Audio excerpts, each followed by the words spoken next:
Hi hello. കഴിഞ്ഞ ശിവരാത്രിക്ക് നമ്മുടെ തെരു ഗണപതി ക്ഷേത്രത്തിലേക്ക് പോകുന്ന വരവിന്റെ വീഡിയോ ആണ് ഇത്. നമ്മുടെ വീടിന്റെ തൊട്ടടുത്തൂടെയുള്ള റോഡിലൂടെയാണ് പോയത്. ഇവർ ഈ തോളത്ത് വെച്ച് കൊണ്ടുപോകുന്നത് ഇളനീരാണ് കേട്ടോ. കഴിഞ്ഞ പ്രാവശ്യത്തെ ശിവരാത്രിക്കാണെങ്കിൽ നമ്മളുടെ നാട്ടിൽ അതേ ദിവസം തന്നെയായിരുന്നു ഉത്സവം. അപ്പൊ നമ്മളിവിടെ ഉണ്ടായിരുന്നില്ല. അപ്പൊ ആ കഴിഞ്ഞ വർഷം പറഞ്ഞതാണ് ഇത്തവണ എന്തായാലും കൂടണമെന്ന്. എന്നാൽ ഇതാ ഇപ്രാവശ്യം പറഞ്ഞു വെച്ച പോലെ എനിക്കൊന്ന് അമ്പലത്തിൽ പോവാനോ ഒന്ന് സ്റ്റേജ് പ്രോഗ്രാം കാണാനോ ഒന്ന് സദ്യ കഴിക്കാനോ ഒന്നിനും പോകാൻ പറ്റിയിട്ടുണ്ടായിരുന്നില്ല കേട്ടോ. ആള് പറയുന്നത് ഒന്നും പറഞ്ഞു വെക്കാൻ പാടില്ല എന്ന് പറഞ്ഞു വെച്ചാൽ ഇത് ഇങ്ങനെയാവും. ഇപ്പം ഞാനിങ്ങനെ ദൂരെ നിന്ന് ഇങ്ങനെ എല്ലാം വീഡിയോ ഒക്കെ എടുത്തു. അപ്പോൾ ഇതാ പുറകിൽ ചെണ്ടകൂട്ടിൻ്റെ കൂടെ തന്നെ കുട്ടികൾ അടിപൊളിയായിട്ട് ഡാൻസ് കളിക്കുന്നുണ്ടായിരുന്നേ.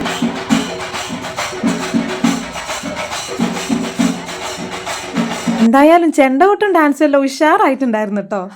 എന്ത് ചെയ്യാനാ, വർഷത്തിനൊരിക്കലും വരുന്ന ഇങ്ങനെയുള്ള പരിപാടിക്കൊക്കെ പോകാൻ പറ്റാണ്ടാകുക എന്ന് പറയുന്നത് എത്ര വിഷമമുള്ള കാര്യമല്ലേ. എനിക്ക് ഭയങ്കര സങ്കടമായിരുന്നു വീടിൻ്റെ അടുത്തുള്ള എല്ലാവരും ഇങ്ങനെ ഒരുങ്ങിയൊക്കെ പോകുന്ന കണ്ടപ്പോൾ. പറഞ്ഞിട്ട് കാര്യമില്ല. ഇനിയിപ്പോൾ എന്തായാലും അടുത്ത വർഷം നമുക്ക് എന്തായാലും ഉഷാറാക്കാം. ഈ ഉഷാറാക്കിക്കൊണ്ടിരിക്കുന്നത് നമ്മുടെ സ്വന്തം ഷൈനേച്ചിയോരെ മോനുമാണ് കേട്ടോ. ഭയങ്കര ഡാൻസ് ആയിരുന്നു.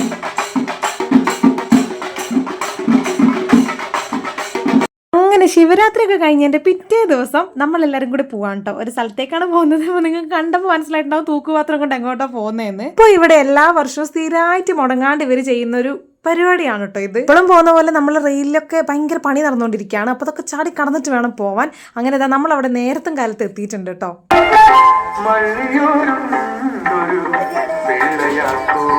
ഈ ഒരു പാട്ട് കേൾക്കുമ്പോഴാണ് കേട്ടോ എല്ലാവരും വരിക. എന്താന്ന് വെച്ചിട്ടുണ്ടെങ്കിൽ നമ്മുടെ അമ്പലത്തിൽ ശിവരാത്രി കഴിഞ്ഞതിൻ്റെ തൊട്ടടുത്ത ദിവസം കഞ്ഞിയും പുഴുക്കും കൊടുക്കുന്നുണ്ട് കേട്ടോ.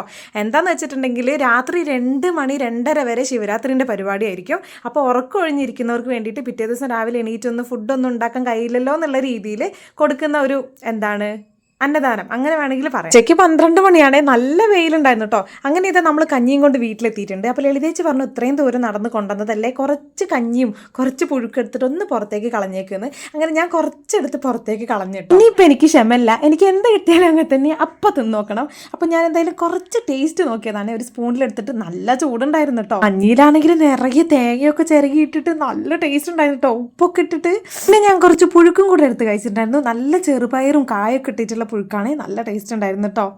പിന്നെ ഞാനിതാ സമയം 12:15 ഉള്ളൂ. ഞാനാണെങ്കിൽ കുറച്ച് വലിയ പ്ലേറ്റ് എടുത്തതാ. എന്നാൽ വേഗം ചൂടാറുമല്ലോ. അങ്ങനെ പ്ലേറ്റിലേക്ക് കുറച്ച് കഞ്ഞിയും കുറേ പുഴുക്കൊട്ടിച്ച് വേഗം കഴിക്കാമെന്ന് വിചാരിച്ചിട്ടോ.